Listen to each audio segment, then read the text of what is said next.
वसल्लम अला रसूलिल करीम अम्मा बाद फ़अऊज़ु बिल्लाहि मिनश शैतानिर रजीम बिस्मिल्लाहिर रहमानिर रहीम रब्बि इश्रह ली सदरी व यस्सिर ली अमरी वाहलुल उक़दतम मिन लिसानी यफ़क़हू क़ौली सल्लल्लाहु अलैहि वसल्लम।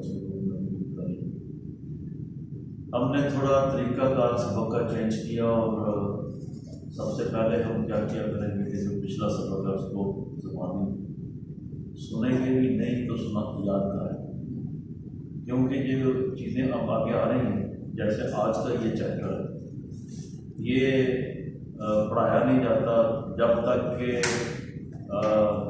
गहराई में स्टूडेंट नहीं चले जाते, क्योंकि इसकी अपनी भी एक बहुत बड़ी वसअत है और इसको जानने के लिए आपको मफ़ाइल खमसा के अलावा मरतबात का इल्म होना भी ज़रूरी है, क्योंकि इसका जो असर है या इसकी जो बनावट है उसके अंदर या उसके साथ या उनमें ही होती है। तो इसलिए हाल और बुनहाल को बाद में रखा जाता है। फिर इसकी अपनी बहुत सारी डेप्थ हैं और हम उतनी ज़्यादा तफसील से नहीं जाएंगे किसी भी सब्जेक्ट में, क्यों हमने सिर्फ इंट्रोडक्शन के बाद उसका इस्तेमाल मुख्तलिफ तरीक़ों से जो सिंपल तरीके हैं वो हमने करना है। इसके बाद हमने क्या करना है कि आगे जब प्रैक्टिस शुरू हो जाती है तो डिटेल की बातें सिर्फ और सिर्फ क्लास में जहाँ पे बाकायदा वो कोर्स किया जा रहा होता है वहाँ बताया।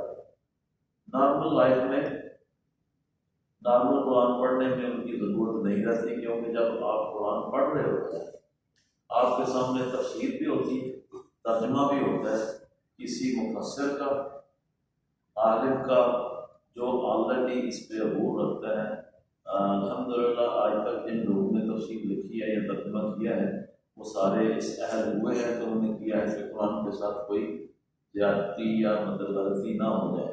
और कुरान ही वो आज किताब है जिसके बारे में जिसने भी तर्जुमा लिखा है या तफसीर लिखी है उसको लोगों ने पढ़ा है, उसकी एक्यूरेसी देखने के लिए उलमा ने पढ़ा है और उस पर कमेंट भी किया है। दुनिया की और किताब जितनी भी किताबें हैं वो लिख के उनका हिस्सा बनी है तहरीर का, अक़साम में बदली है, रेफरेंसेस में चलेगी, इवन आसमानी किताबें भी, कई किस्म की बाइबल जो है मार्केट में मौजूद है और उसके पैरोकार भी मौजूद है।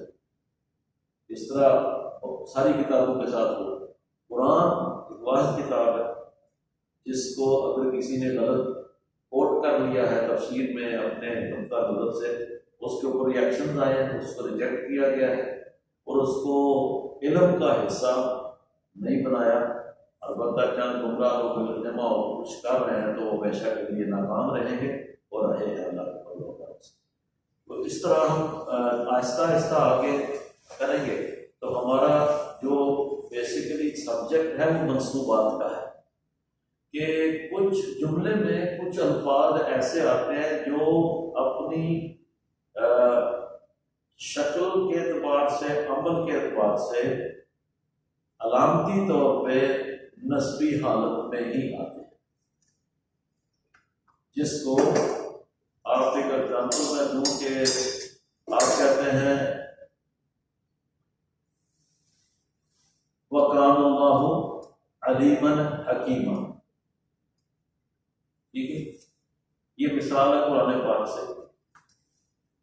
अब आम आदमी के लिए तो अगर उसको याद करना चाहे तो वह याद कर लेगा इसी तरीके से और उसको कान अल्लाह कभी नहीं पढ़ेगा।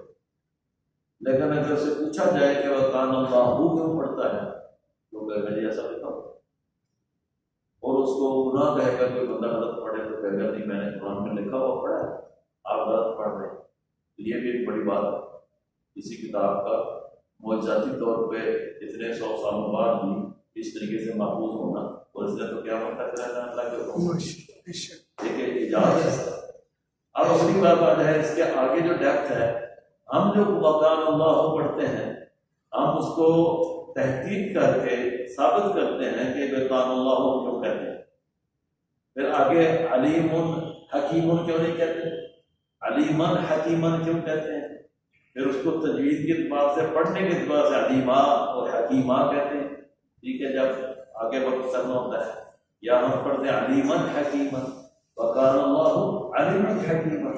तो ओरिजिनल हालत में ये हमेशा ही ऐसा क्यों आता है? ठीक है, जब भी इस वजन पे आएगा तो ये अलीमा और हकीमा होगा। तजवीदी बार में हम मिला के पढ़ेंगे तो हम कहते हैं अलीमन हकीमा। ठीक हो गया, ये बात तो माशाल्लाह क्लास में समझ रहे हैं जी। तो ये जो नुक्ता है, ये हमारा ये लेवल है, ये लेवल है, ये समझ जाए तो हमें सपोर्टेड डॉक्यूमेंट जो पहले से लिखा हुआ कुरान का तर्जुमा, पहले से लिखी हुई तफसीर और कोई ग्रामर की किताब, जो भी मतलूबा नॉलेज है वो उसमें हमारे पास मौजूद है। और मैं खुद भी रिकमेंड करता हूँ आप इसी लेवल पे पढ़ें और पढ़ें। मैं सख्ती से ये बात करता हूँ कि आपकी क्लास को उस लेवल पे जाके बातें नहीं करनी चाहिए। जो आपके स्टूडेंट हैं वो भी आप ही की तरह के वर्कर भी हैं, बच्चियां हैं, फैमिलीज हैं, बीवियां हैं, माएँ बहनें हैं जो सीख रही हैं, तो उनके अपने घरों के काम भी हमने रखा भी इस तरीके से कि अपनी जॉब ना छोड़ें, अपना काम ना छोड़ें, घर का काम ना छोड़ें, लेकिन साथ में ये सीखें। तो उनके लिए ये सारे सपोर्टेड डॉक्यूमेंट लेके रखना और समझने में कोई गलती और कोताही नहीं हो, अल्लाह के फजल और करम से। ठीक है, हम कहते हैं जी काना का इसम, ठीक है, और काना की खबर, ठीक है ना। तो जब हम वकान अल्लाहु कहते हैं, फिर हम कहते हैं इन्ना अल्लाह, फिर हम कहते हैं इन्ना का इसम।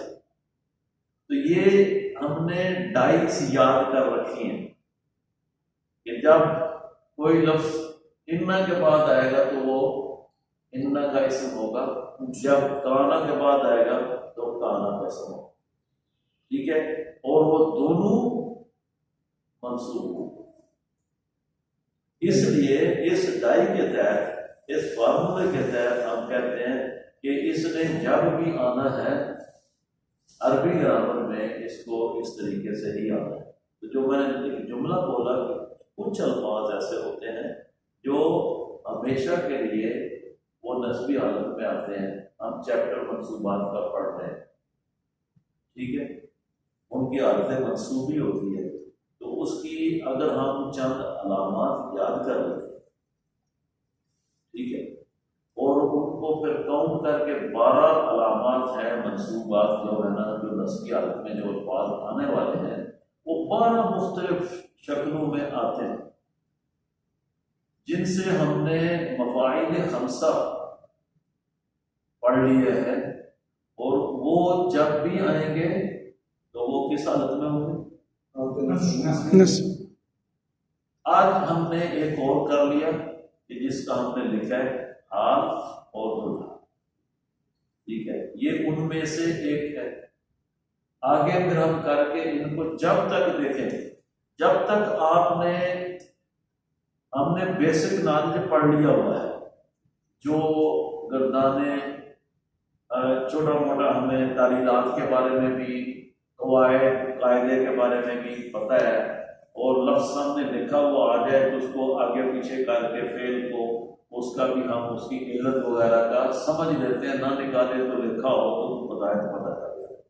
कुरान को समझने के लिए, कुरान की लैंग्वेज को समझने के लिए ये मोर देन एनफ, ये इसमें आपके इल्म में कंटिन्यूसली इजाफा होता रहेगा जब तक आप कुरान को पढ़ते रहे। तो आपका क्लास का मयार बहुत अच्छा है, आप बिल्कुल राइट ट्रैक पे हैं और आपको इसमें अजाफा करते रहना है। उस अजाफे में जो अभी तक आपका इल्म है, उस इल्म में ये जो मैं अभी कर रहा हूँ कि अगर आप मंसूबात, मरफूआत पढ़ते हैं और मजरूरात पढ़ते हैं, ये एक इतना ज़बरदस्त इजाफा है जो जुमले के अंदर बड़ा ही मेजर रोल अदा करता है।